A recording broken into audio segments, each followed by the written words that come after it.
Hello everyone! Again, welcome ulit dito sa aking channel. And today's vlog nga, isang bagong loan app na naman itong i-share ko sa inyo. And ayun nga po, bagong-bago na naman ito na kung saan ang pambungad nga ay pwedeng makahiram ng hanggang 100,000 pesos na loan amount at halos nasa 6 months nga yung payment terms or loan terms. Kaya sana mapanood nyo yung buong video na ito mga beshies para malaman nyo yung interest processing fees at magkano nga ba yung pwedeng mautang kapag first time natin nga namang hiram. So, dito nga daw mga beshies ay quick loans and secure loans nga daw. Pero bago ang lahat mga beshies, kung ngayon ka nga lang dito sa aking channel, meron nga po akong pag-good news kasi bawat video na ina-upload nga po natin, ako ay nagpapag-giveaways hanggang 10,000 pesos. So, ang kailangan nyo lang gawin, i-comment nga kung ano yung napanood mo at ako po ay mamimili via YouTube comment picker kung ano nga po or kung sino yung mabibigyan natin. At maaaring magbigay po ako ng 1,000, ng 500, 200, or 100 pesos. And kung meron kayong nakita dito sa aking channel, like merong nakalagay na cash giveaways announcement or cash winner announcement, ay panoorin nyo po kasi nilalagay ko doon yung mga name ng mga mabibigyan nga natin sa ating pa-cash giveaways.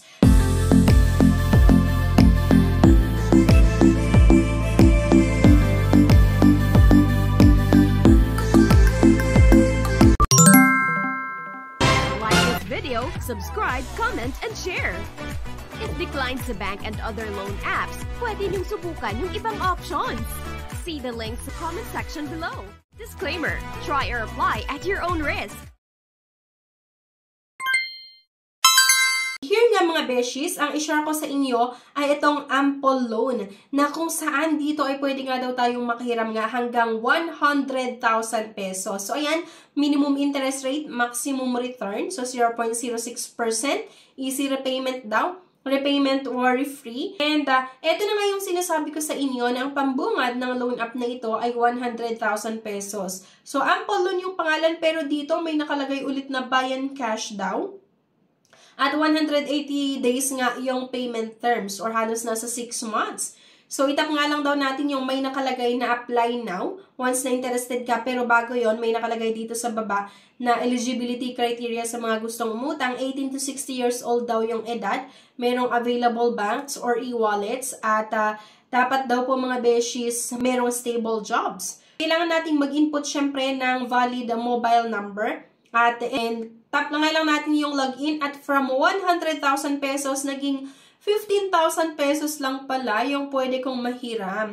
And then, nakalain mo yun mga beshies, nakakaloka ito kasi diba 100,000 pesos yung pambungad, tapos biglang naging 15,000 pesos at ngayon, sa dulo nga ng aking loan application ay 2,000 pesos lang pala yung pwede kong mahiram. And nakakadismaya lang kasi halos nasa 6 months or 280 days yung loan terms. Sa loan app nga na ito, yung pambungad nila. Pero sa dulo nga ng aking loan application, ay naging 7 days lang pala mga beshies. Kaya isang loan app na naman na hindi ko nire-recommend sa inyo.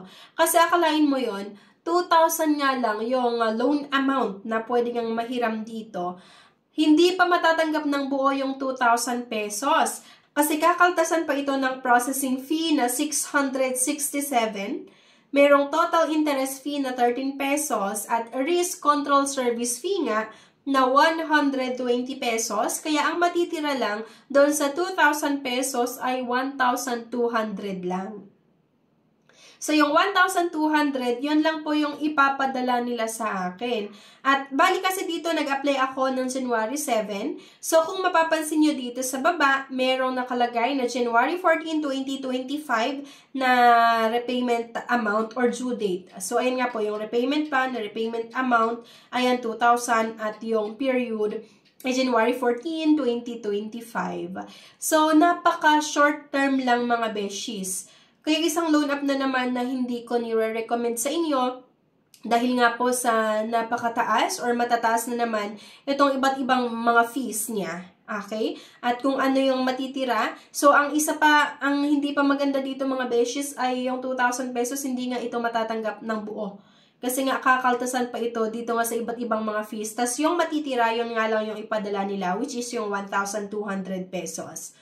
Kaya para sa mga baguhan, sa mga ganitong pautangan online, maganda talaga na nanonood kayo sa iba't ibang mga reviews ng mga nagtatry na umutang para malaman nyo kung paano nga ba magpautang yung isang loan app, yung interest, yung mga processing fees, at yung long terms. Kasi akalain mo, yung pambungad nga ng loan app na ito ay makakahiram ako ng 100,000 pesos at merong 280 days or halos 6 months na long terms. Pero dito pala sa dulo ng aking loan application ay hanggang 2,000 pesos lang yung pwede kong mautang. Diba? Tapos, 7 days lang yung long terms. Hindi ko pa matatanggap ng buo yung 2,000 kasi nga kakaltasan pa ito ng iba't ibang mga charges or yung mga fees. Diba? So, isang loan up na naman mga beshes na nasubukan natin, na inutangan ko.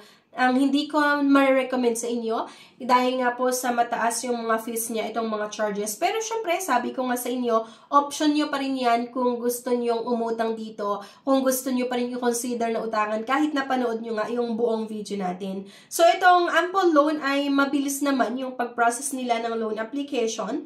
Pinapadala din po nila agad yung pera sa ating GCash account, sa GCash account, or kung saan mo gustong matanggap yung loan proceeds. Kaya lang talaga ang hindi ko gusto ay yung 7 days lang yung payment terms at matataas itong mga fees niya. And napaka-short term nga at maliit lang yung pwedeng mahiram. So, ayun, nasa sa inyo pa rin yung desisyon kung gusto nyong umutang dito. Pero kung ako kasi yung tatanungin nyo, hindi ko nire-recommend sa inyo, okay?